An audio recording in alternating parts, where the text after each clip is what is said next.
Hello, dear listeners, and welcome to yet another amazing episode of your favorite audio series, Unappreciated Treasure. If this is your first time stopping by our channel, you are most welcome and thank you for coming. I promise that you will love it here. For our oldies but goodies, thank you for your continuous love and support. We appreciate and love you. Please subscribe, like, and leave your thoughts in the comment section below. Please enjoy. After Daniel had left Chelsea's hospital room, she went back to watching her favorite program on TV. Shortly after that, her phone chimed and she received a WhatsApp message from Hank. She couldn't believe her eyes when she read the message. Her eyes bulged from their sockets. She sat unblinking, trying to process what she had just read. Chelsea froze on the bed, her muscles locked in a momentary paralysis. The surprise rendered her momentarily immobile. It took a few seconds before Chelsea could regain her senses. What? Did the quiet gang Carnag just text me? Who is this man? Chelsea mumbled incessantly to herself. She wondered if she should text him back or not. There was a lot of turmoil going on within her. She composed herself and decided to text back. She went back to the program she was watching. The next day at Maximilian Holdings, Erica and her teammates were busy at the office with their various tasks. Cleopatra took a frustrated sigh and said, "Oh geez. Chelsea, please get well soon and come back. Now I see her importance in this office. If Chelsea were here, she would have finished this in less than an hour. I have been on this for the past 3 hours and there is no major progress." She bit her lower lip and let out another frustrated sigh. Ruben, who had been listening and trying so hard not to laugh at his dramatic friend, let out a chortle and replied to the whining Cleopatra. "Cleo, this serves you right. Chelsea always helps you all the time with your tasks. Now you have to bear the consequences of your lazy ass." Cleopatra scowled her face. Coupled with the frustration she was facing, she felt as if she should drag Ruben by his pubic hair. She picked up a sheet of paper, wrapped it into a paper ball, and threw it at Ruben's head. "You idiot! You had better shut up that pie hole on your face called mouth if you have nothing good to say." Ruben couldn't help but cackle. Okay. You had better calm down, else I won't help you out." When Cleopatra heard this, she gave a coy smile and replied, "Of course you have to assist me. We are a team, remember?" Cleopatra and Ruben were not only teammates but great friends as well. Erica, who had just returned from her lunch break, said, "Guys, I will be visiting Chelsea today at the hospital. Will any of you like to come with me?" Cleopatra shook her head negatively and responded, "Sorry, Erica, I won't be able to come with you today. I have an appointment with my dentist at 4 p.m., so I won't be able to make it." Ruben, who was working on his computer, nodded and said, "Yes, Erica. We can both go see her." Cleopatra turned to Erica and asked, "Erica, which hospital is she at? I am asking so that if I am done with the dentist and it is still early, I can drop by and see her." "She is at Mount Olive's hospital," Erica replied. When the team heard this, their eyes almost jumped out of their sockets. "What?" both Cleopatra and Ruben exclaimed simultaneously. "Did you just say Mount Olive's hospital? Isn't that the hospital owned by the Fitzwilliam Group? Mostly rich and influential personalities go there. A single day spent there will cost you not only an arm and a leg, but it will cost you your entire body." Cleopatra exclaimed, "Girl, you are correct. Even if my entire generation, past, present, and future were put together, I am not sure if we could ever afford a single night there," Erica chimed in. All through, Nicole had been silent and cursing Chelsea in her thoughts. Ever since the CEO announced that Chelsea would have a week off due to her ill health, Nicole's hatred for Chelsea had tripled. The last straw that broke the camel's back was when she heard Chelsea was hospitalized at the Mount Olive's hospital. She could not hide her envy anymore.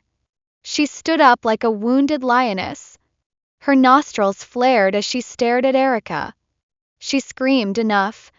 What is it with Chelsea this and Chelsea that? Can one not have some peace and quiet?"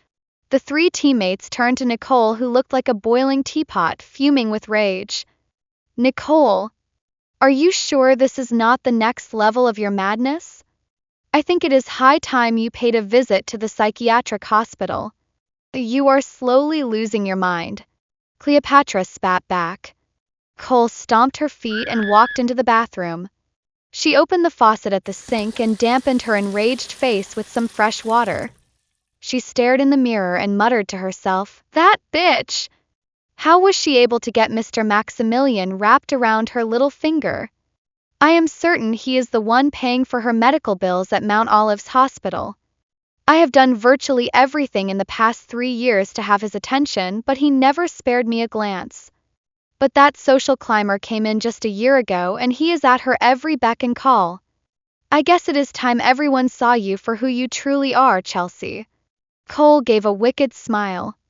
She patted her face dry with a paper towel and walked back to her desk as if nothing had happened. Back at Mount Olive's hospital, Chelsea was lying on her bed, contemplating whether to reply to Hank's message. Suddenly, the room phone rang. When she answered the call, a lady from the reception spoke with a gentle voice. "Hello, Miss Powers. This is the reception. There is a certain Miss Erica Langley and Reuben Scott here to see you." With excitement laced in her voice, Chelsea replied with a warm tone, "Yes, please. You can send them up." The lady said okay and ended the call. A few minutes later, there was a knock on the door. As the door opened, Erica and Reuben walked in and were flabbergasted when they saw Chelsea's suite. Holy smokes. Goodness me. Reuben, are we in the wrong room? Erica asked with her eyes wide open. Reuben, with his goofy ass, walked in and said in a playful tone, "Erica, when you are not used to luxurious places like this, you tend to act like a local champion. Girl, when you go to Rome, do what the Romans do." He spoke and walked towards Chelsea. Reuben was very friendly and threw lots of jokes around the people he was comfortable with. Erica scoffed. "What do you mean by that? Have you forgotten this is the first time you are entering a luxurious vicinity like this too? What is that saying again? A kettle calling a pot black?" They all burst into a hysterical laughter. "Hey, Reuben and Erica. Thank you for coming to see me. I have missed you all. Hope everyone at the office is doing great." Erica, who was still admiring the luxurious suite, spoke with a big grin on her face. "Chelsea, this room is giving everything that is supposed to give. This is heaven on earth. How are you able to pay for this place? Is it Mr. Maximilian taking care of the bills?"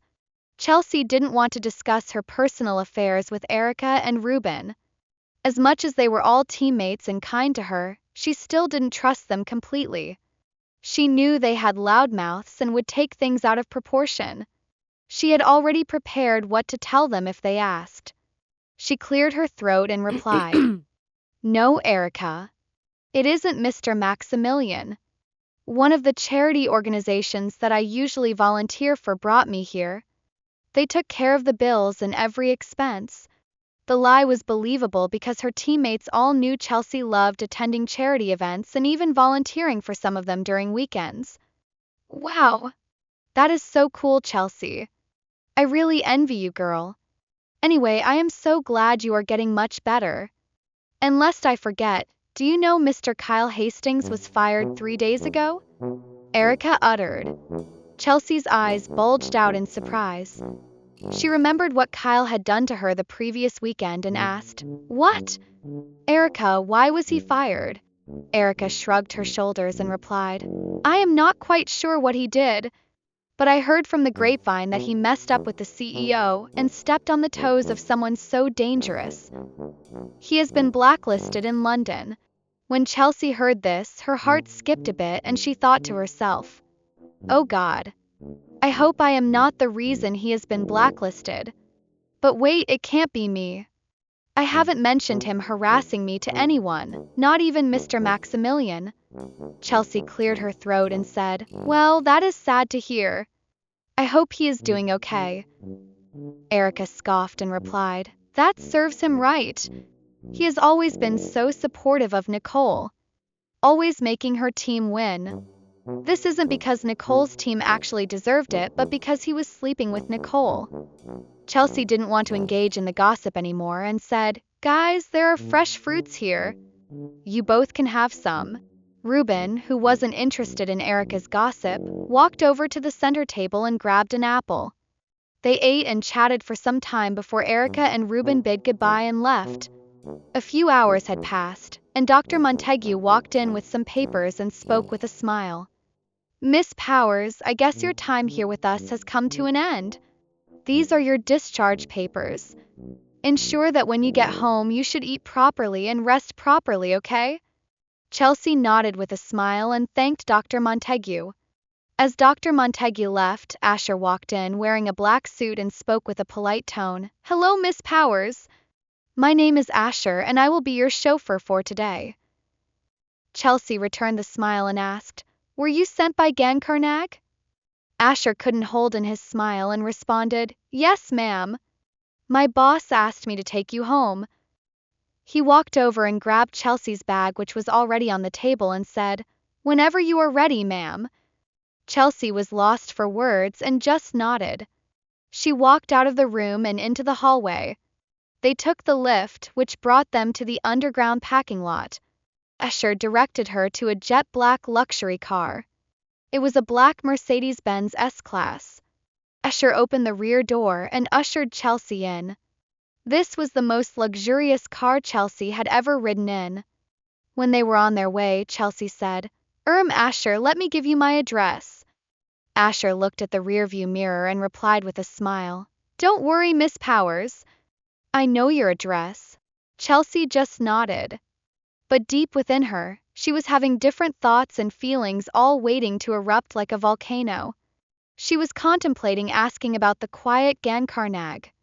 She summed up her courage and asked, Asher, can you please tell me more about your boss?" Asher looked at Chelsea through the rear-view mirror and replied, "Ma'am, he is a very good and kind man.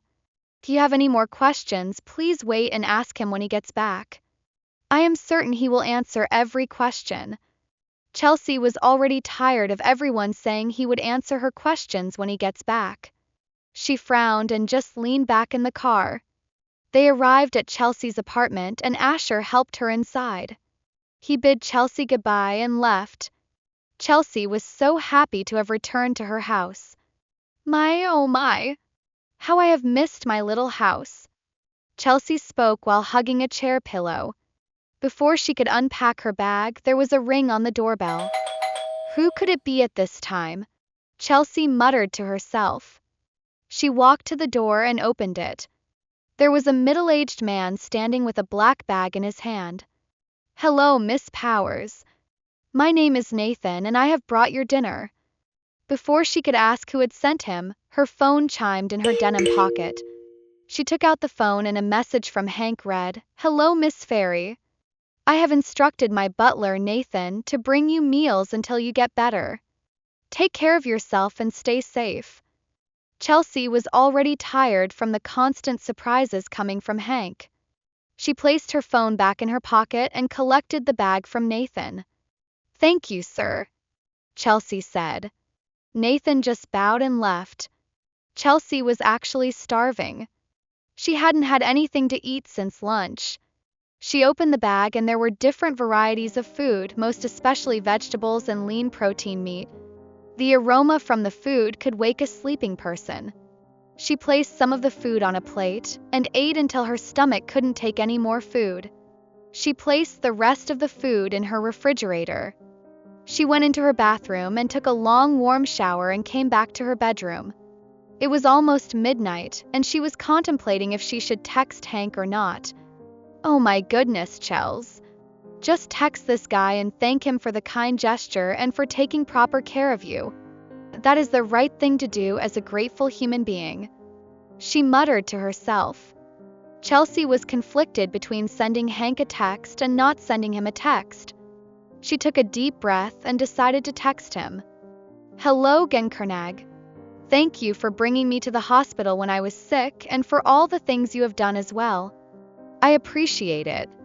Kind regards, Chelsea closed her eyes and pressed send. She closed her phone and kept it by her bedside. She couldn't sleep. She kept checking her phone to see if the quiet Gankarnag had replied, but there was no reply. It was already past midnight and Chelsea decided to go to sleep. Meanwhile, Hank had just returned from a business meeting with some of his foreign partners. It had been an exhausting day for him. He went in and took a quick shower. He didn't even have the energy to check his phone. He went straight to bed. The next day, he woke up quite early as usual. He decided to check his phone to see if he had any missed calls or messages from his grandmother. He had missed her so much.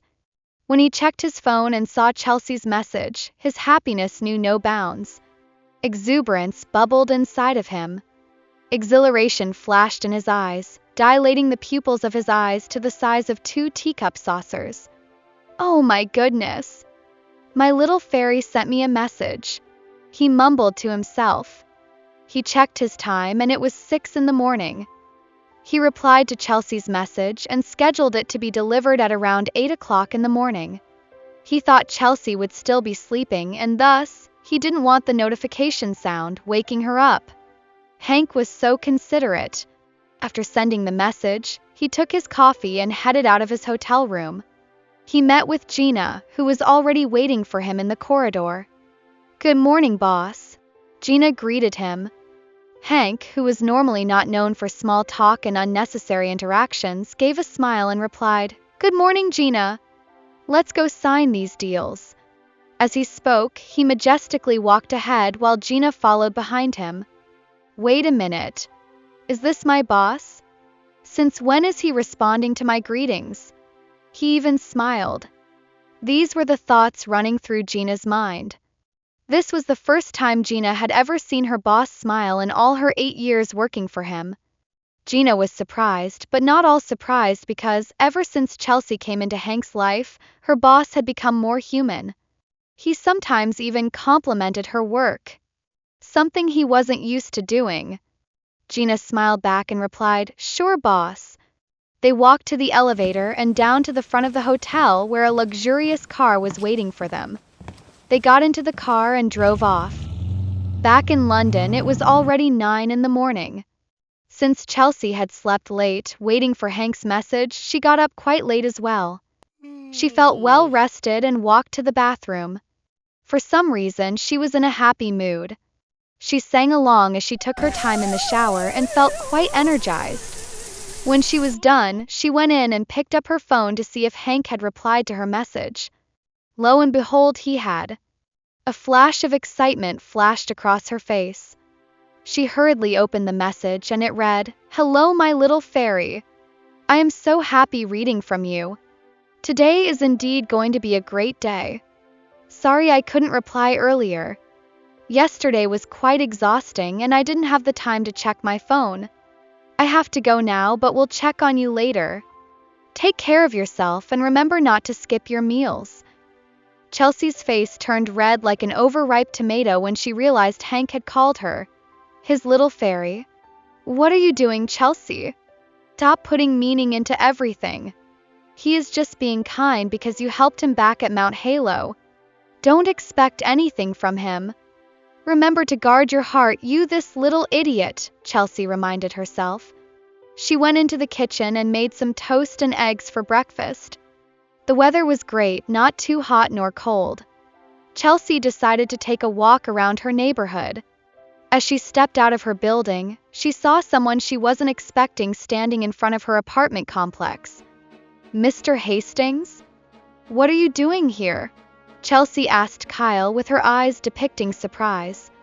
Kyle, who stood there looking disheveled, walked up to Chelsea and replied, "Chelsea, I know what I did to you that day wasn't an ethical thing to do. I know I messed up. I let my emotions take the better part of me, thus making me act out of character. Please, Chelsea, help me beg your boyfriend to uplift the blacklist he placed on my name. If I knew he was your boyfriend, I wouldn't have messed with you.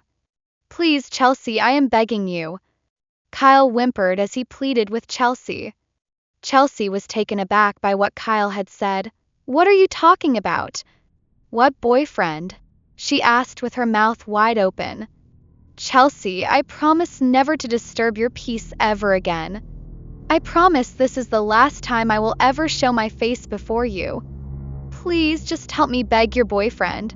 As he spoke, he spun around and walked back to his car. He ignited his car's engine and sped off in the alley. Chelsea was still in a state of shock. What boyfriend is he talking about? Chelsea mumbled to herself. Flashback to the day Hank had gone to Chelsea's apartment and witnessed Kyle harassing her. On his way home, he asked Gina to bring Kyle to him. The next day, Kyle woke up and did what he normally does on Sundays, which was going to the tennis court.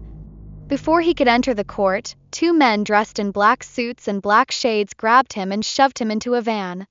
He was locked up in a brightly lit room. As he sat there wondering what he had done or why he was locked up in that room, he could hear footsteps approaching the door. He shouted at the top of his voice, "Hello? Is anyone there? Please help me. Why did you lock me in here?" Suddenly, the door swung open, and the two men who had apprehended him earlier grabbed him by the elbows and pulled him out of the brightly lit room. On their way, he struggled to break himself loose from the hefty men holding him. "Let me go, you assholes! You don't know who you are messing with." The two men didn't seem moved at Kyle's threats. They pulled him lackluster a sack of potatoes into another room. Hank, who was dressed in his usual well-tailored gray suit, was sitting on a chair with his legs crossed and his piercing blue eyes staring at Kyle. When Kyle saw him, he recognized him at first glance because he had seen Hank the day he visited Daniel's office. Kyle stuttered and said, "Mr. Fitzwilliam, greetings, sir. What an honor. If you wanted to see me, you would have just said the word and I would have come running. What can I do for you, sir?" Hank, who had been staring at Kyle without uttering a single word, finally spoke up. "How dare you mess with my woman? Didn't your parents teach you not to take what isn't yours?" Kyle knew Hank was someone he couldn't bear to annoy or mess with. Kyle was confused and asked, "But Mr. Fitzwilliam, I have never imagined nor thought of taking whatever is yours, sir. And who is she, if I may ask?" Gina, who was standing by Hank, replied, "Does the name Chelsea Powers ring a bell in your head?" When Kyle heard this, he immediately froze at the position he was standing. He could feel a cold sweat forming on his forehead. He knew he was totally and completely finished. He stuttered and said, "Mr. Fitzwilliam, I didn't know she was your woman. If I knew, I wouldn't have bothered her. Please forgive me, sir." Hank just looked at Kyle and said, "You indeed messed with the wrong woman." He gave Kyle one stern look, stood up and walked out. Kyle, who had expected the worst, suddenly felt relieved when Hank left without saying anything. Gina asked the men holding Kyle to let him go. Kyle could feel life returning to his soul. Before Gina stepped out, she bent down and whispered into Kyle's ears, "If I were you, I would have wished for Mr. Fitzwilliam to break my limbs before leaving." She gave him one evil smirk before leaving. Kyle was confused. He thought Mr. Fitzwilliam had forgiven him. While on their way back, Hank asked Gina to ensure Kyle was blacklisted from all corporate jobs in London and around the UK. Gina nodded and replied, "On that, boss." He took out his phone and placed a call to Daniel. "Daniel, I would want you to fire Kyle Hastings with immediate effect." Daniel was a little surprised and asked, "What did Kyle do?" "He is a great staff member who does his job well." Hank spoke with a low but dangerous voice. "Daniel, do you even know what your so-called great staff does to his subordinates? He uses his power to trample on others. He even went to the extent of harassing Chelsea. Everyone who knew Hank knew he was someone who didn't tolerate any form of bullying, most especially among the people working for him." Daniel was surprised to hear that Kyle had harassed Chelsea. "What? He did that? Don't worry, I will ensure he won't go scot-free, okay?" Hank ended the call without saying goodbye. Daniel's eyebrows furrowed and he muttered to himself, "How dare that asshole harass a lady in my company? I will ensure he pays for this." He picked up his phone and dialed Rebecca Anderson. Hey Bex, can you please come to my office?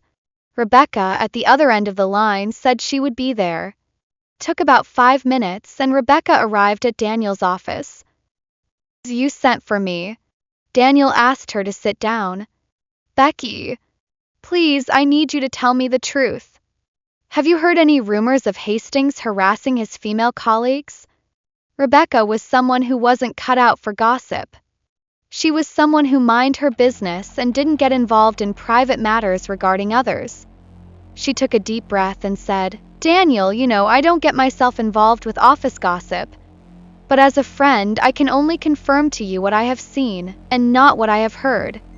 Yes, I have heard rumors about Kyle going for the beautiful women in his department. That is all I can say. When Daniel heard this, he clenched his fist and muttered to himself, so he actually harassed Chelsea. He lifted his head and said, Becky, I want you to serve a termination letter to Hastings. The reason should be misconduct. Rebecca nodded and said she would do that immediately. She bid Daniel goodbye, stood up, and went back to her office. What will happen when Chelsea finds out that Hank is the reason why Kyle Hastings was blacklisted in London? Will she be able to convince Hank to remove Kyle's name from the banned list? To find out what happens, stay tuned for the next episode of Unappreciated Treasure. Toodles.